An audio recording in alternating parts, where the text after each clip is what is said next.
Electoral bond से जुड़ी हुई खबर है। चुनाव आयोग ने जानकारी सार्वजनिक की है। जी हां, इलेक्शन कमीशन ने इलेक्टोरल बॉन्ड का डेटा अपलोड किया है। चुनाव आयोग ने डेटा अपलोड किया है और सुप्रीम कोर्ट ने इलेक्शन कमीशन को 15 मार्च तक का समय दिया था और साफ तौर पर यह चेतावनी भी दी थी कि अगर इलेक्शन कमीशन ऐसा नहीं करता है तो उसके खिलाफ लीगल कार्रवाई की जाएगी। सुप्रीम कोर्ट ने साफ तौर पर यह कह दिया था कि एसबीआई को अपने चेयरमैन और मैनेजिंग डायरेक्टर का एफिडेविट फाइल करना होगा, जिसमें लिखा होगा कि एसबीआई दिए गए आदेशों का पालन करेगी। हम अभी कोई कंप्लेंट नहीं लगा रहे हैं। अगर राज्य के आदेश का वक्त रहते पालन नहीं किया गया तो हम एसबीआई के खिलाफ लीगल एक्शन लेंगे। और यही कारण था कि एसबीआई ने वो सारी जानकारी, यानी कि 763 पेज की ये जानकारी है, वो सारी जानकारी इलेक्शन कमीशन को दे दी और इलेक्शन कमीशन ने अपनी वेबसाइट पर ये जानकारी सार्वजनिक कर दी। चुनाव आयोग ने ये जानकारी सार्वजनिक की है। इलेक्शन कमीशन ने इलेक्टोरल डेटा अपलोड करने की बात की थी। आशीष सिन्हा, जिन्होंने सबसे पहले, इन्होंने इस बात की जानकारी पहले ही दे दी थी, सबसे पहले खबर भी की है आशीष सिन्हा ने, इस वक्त हमारे साथ जुड़ गए हैं। आशीष, जानकारी तो सार्वजनिक कर दी है, लेकिन हर खबर के पीछे की कुछ कहानी होती है। कहानी वो सबने देखी है, आगे क्या होगा? देखिए, कल सुप्रीम कोर्ट की 5 जजों की संविधान पीठ इस मामले की सुनवाई करेगी। 2 डेटा इलेक्शन कमीशन की वेबसाइट पर साझा किए गए हैं जो एसबीआई ने इलेक्शन कमीशन को दिए थे। पहला है 400 पेज का, जिसमें किस व्यक्ति ने या फिर किस संस्थान ने इलेक्टोरल बॉन्ड जो है वो कितने रकम की खरीदी, और दूसरा 363 पेज की है, जिसमें किस राजनीतिक पार्टी को कितना इलेक्टोरल बॉन्ड, यानी कितना उन्होंने इनकैश कराया, उनको कितना इलेक्टोरल बॉन्ड मिला। ये 2 अहम जानकारियां आज इलेक्शन कमीशन की वेबसाइट पर अपलोड कर दी गई। एक बात हैरान करने वाली ये है कि इलेक्शन कमीशन के पास जो समय था वो 15 मार्च की शाम 5 बजे तक का था, लेकिन इलेक्शन कमीशन ने एक दिन पहले ही ये सारी जानकारियां जो है वो सार्वजनिक कर दी। दूसरी सबसे अहम बात, जो सुप्रीम कोर्ट में याचिका दाखिल की गई थी डेमोक्रेटिक रिफॉर्म्स की तरफ से, उसमें ये मांग की गई थी कि किस पार्टी को किस व्यक्ति ने या किस संस्थान ने कितना पैसा दिया, इसकी जानकारी चाहिए थी, लेकिन वो जानकारी नहीं दी गई। दरअसल जब मामले की सुनवाई सुप्रीम कोर्ट में थी मनु जी, तो उस समय सुप्रीम कोर्ट में हरीश साल्वे, जो एसबीआई की तरफ से अपीयर हुए थे, उन्होंने कहा था कि ये जानकारी टेली करने के लिए हमें 4 महीनों का वक्त चाहिए। तब सुप्रीम कोर्ट ने ये कहा था कि हमने आपको मिलान के लिए नहीं कहा, हमने आपको केवल डेटा सार्वजनिक करने के लिए कहा था। अब डेटा सार्वजनिक हो गया है।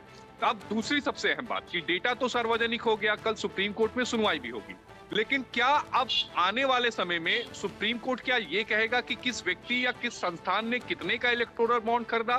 क्या ये जानकारी भी साझा करें? क्योंकि वहां पर राइट टू प्राइवेसी का मामला आ जाएगा। और सुप्रीम कोर्ट के ही 7 जजेस बेंच का एक फैसला है, 9 जजेस बेंच का फैसला है, Puttaswamy versus union of India. ये आधार कार्ड का मामला था, जिसमें सुप्रीम कोर्ट ने ये कहा था कि राइट टू प्राइवेसी जो है वो फंडामेंटल राइट है।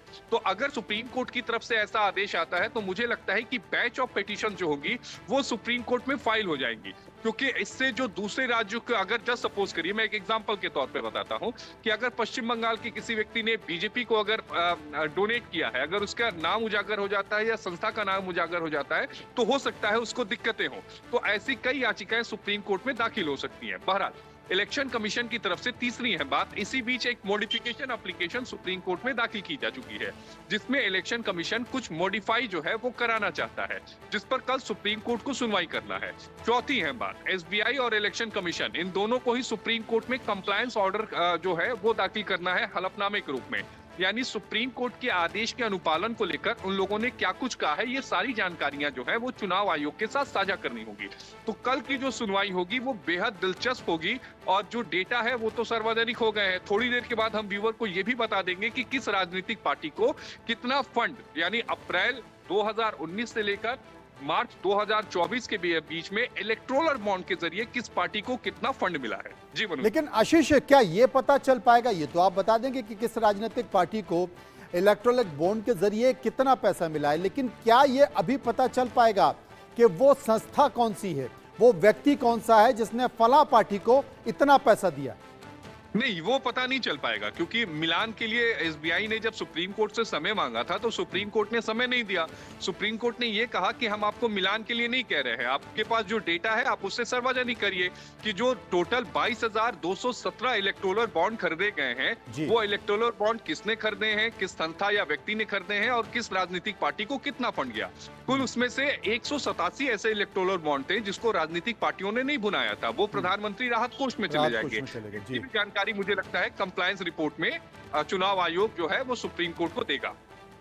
बहुत बहुत शुक्रिया करेंगे आशीष, आपने बड़ी खबर दी दर्शकों के लिए और निश्चित तौर पर ये एक ऐसा विषय था जिस पर सबकी नजर बनी हुई, यानी कि किस व्यक्ति ने कितने इलेक्ट्रॉनिक बॉन्ड खरीदे, ये जानकारी सार्वजनिक नहीं हो पाएगी, किस पार्टी को दिए ये अब तक नहीं पता चल पाएगा, लेकिन हाँ ये पता चल जाएगा कि किस राजनीतिक पार्टी को कितना पैसा मिला है। अब आगे देखना होगा कि कल जब सुप्रीम कोर्ट में इस मामले पर सुनवाई होगी तो सुप्रीम कोर्ट क्या और नई बातें करता है, निर्देश देता है, गाइडलाइंस देता है, इसका इंतजार करना होगा। इंडिया न्यूज़ पर आप देखते रहिएगा।